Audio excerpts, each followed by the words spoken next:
Not a big fan of quinoa? That's okay. I recommend that you try it this way.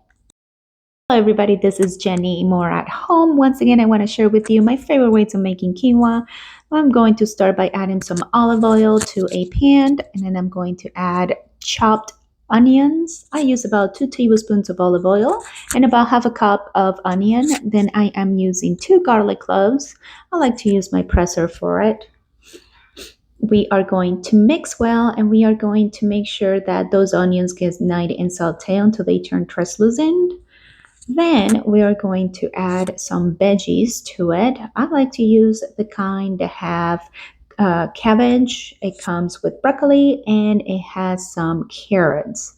We are going to mix very well, and I am going to add about a cup of chopped spinach. Then we're going to go ahead and sprinkle some garlic powder. I used about a teaspoon, and then a full tablespoon of green scallions. I used the dry ones. We're going to use about a teaspoon of salt, and we're going to add some water. Cover, let it cook for a little bit. And then we come back to when the vegetables are nice and tender. We're going to add about a tablespoon of paprika. And then we are going to add, I love the seasoning. I get it at my health food store. It's all-purpose salt-free seasoning, and it works great. I add about a teaspoon of it, and then I just mix. And we are going to let this cook for a little bit until they're nice and tender. Then we're going to add some sprouted beans. I love sprouted beans. They have great sources of nutrition. I invite you to check them out. Give it a try. Then we are going to add about a teaspoon of sesame oil. This is going to give it a nice taste, that Chinese kind of taste to it. And then we're just going to add about a tablespoon of dry cilantro. I always got to have my cilantro on my recipes.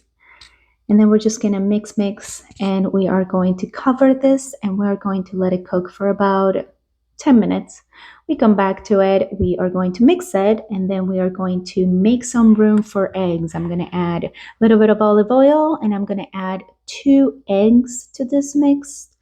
And I am going to let them, I'm going to mix them, and then I am going to let them cook for a little bit as a mix. Then I'm going to cover for about 2 minutes, and then I'm just going to mix until they are well cooked.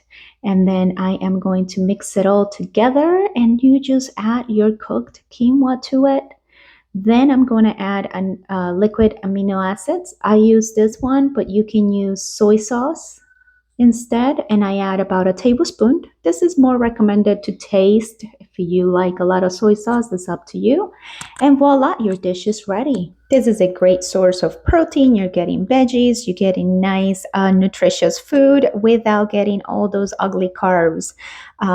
Make sure that if you like this recipe, comment below, like and share, and please don't forget to subscribe. Thank you so much for watching.